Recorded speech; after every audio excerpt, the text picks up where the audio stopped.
రే చంద్రబాబు నాయుడు, ఏం చేస్తావు? ఇంతకన్నా ఏం చేస్తావురా నువ్వు? ఏం చేయలేవు.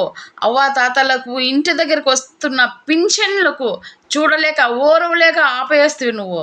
వాలంటీర్లకు ఇవ్వనీయకుండా వాళ్ళకి అవస్థలు పడేలా చేస్తూ ఎంతోమందికి చావుకు కారణమైనవు నువ్వు. అలాగే ఈ ఆడపడుచుల చెయ్యూతకు అడ్డుపడి చెయ్యూత పడకుండా చేసినావు. ఏం చేస్తావురా? మా జగనన్న ఉన్నంత వరకు మాకు ఈ రోజు కాకపోయినా రేపైనా మాకు వస్తుంది, మాకు నమ్మకం ఉంది. మా జగనన్నే మాకు నమ్మకం, మా జగనన్నే మాకు తోడు. నువ్వేం చేయగలవు? ఏం చేయలేవు. నీలాంటి వాళ్ళు ఎంతమంది వచ్చినా మా జగనన్నకి ఏం చేయలేరు రా. మేమున్నాం రా మా జగనన్నకి.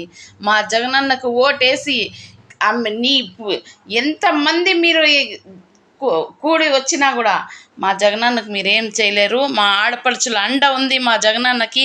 మేము జగనన్న గెలిపించుకుంటాం. మా జగనన్న పథకాలన్నీ మేము మళ్ళీ అందుకుంటాం. జై జగన్, జై జగన్. జగన్బాబు ప్రభుత్వం చాలా నాకు బాగా నచ్చింది. కానీ నాకు 18 ఏళ్ళు 3 సంవత్సరాలు మంచిగా వేసాడు. వేసిన వల్ల నేను చాలా లాభం పొందాను. కానీ ఈ సంవత్సరం వేయలేదు. ఎందుకు వేయలేదంటే చంద్రనాయుడు బాబు ఏమీ కాకుండా ఆయన్ని చేసేసాడు.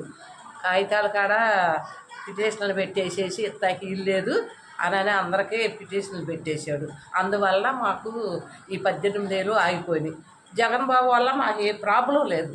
ఇన్ని సంవత్సరాలు 4 సంవత్సరాలు చేసాడంటే మాకు నా పిల్లలకి, నాకు, నా మనవాళ్ళకి, మనవరాళ్ళకి కూడా చాలా చాలా బాగుంది. ఇదే నమస్తే.